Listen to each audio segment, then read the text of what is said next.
Knowing that Antifa was behind that, yet you said in a statement that Antifa does not exist as a national organization. Are you trying to explain away Antifa and their definition, or do you believe Antifa actually exists? No, sir. Antifa is a real thing. It is not a fiction. Then why did you say that seriously. Antifa, this is your quote, Antifa does not exist as a national organization? That's your quote. Well, that's Oklahoma Republican Markwayne Mullin, and if you've never heard of him, brace yourselves. Congressman Mullin is reportedly safe tonight after going on a mission to help rescue Americans that the Biden administration wouldn't do. He went into Afghanistan to get the trapped Americans.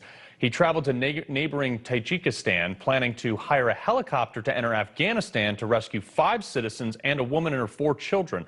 But he was initially held up by the laws on cash transfers into Tajikistan. But after an epic journey and a fight with our own embassy abroad, he did it. We want to bring you Mullin's colleague, Congressman Pat Fallon out of Texas. Congressman, you know this guy. Tell us a little bit about him.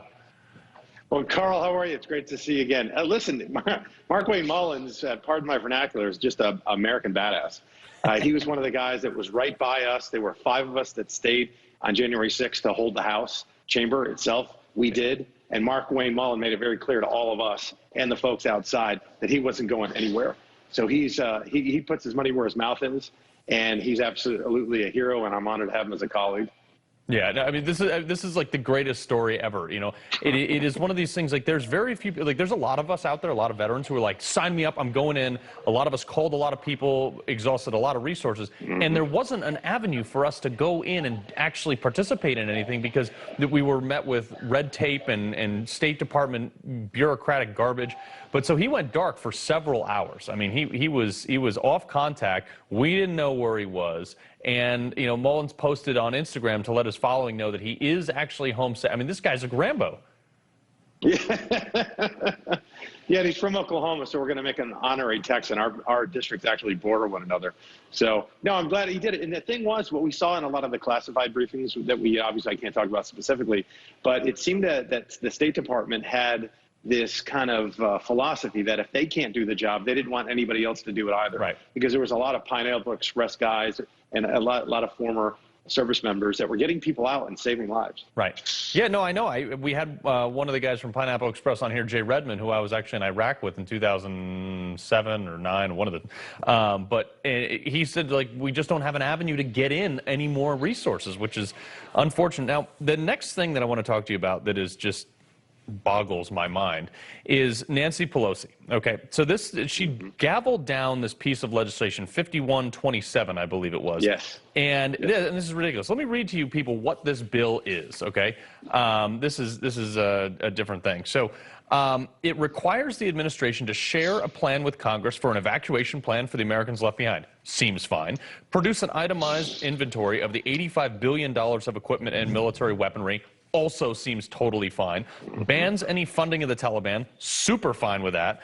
Bans any recognition of the Taliban as a legitimate government. What? Why did this not reach the floor for a vote? I mean, you know what, Carl, this is not a Republican thing, and this is not a Democratic thing. That bill and that piece of legislation was the American thing to do. It was the right thing to do. And I don't know why it was gavelled down. I guess they don't want, if there's any talk of Afghanistan, they don't want to embarrass this president. Well, you know what this is about? Americans are still there. There's hundreds of Americans still trapped in Afghanistan. There's thousands of our proven Afghan allies still there. And $85 billion worth of equipment. I mean, the Taliban Air Force right now is larger than that of New Zealand's.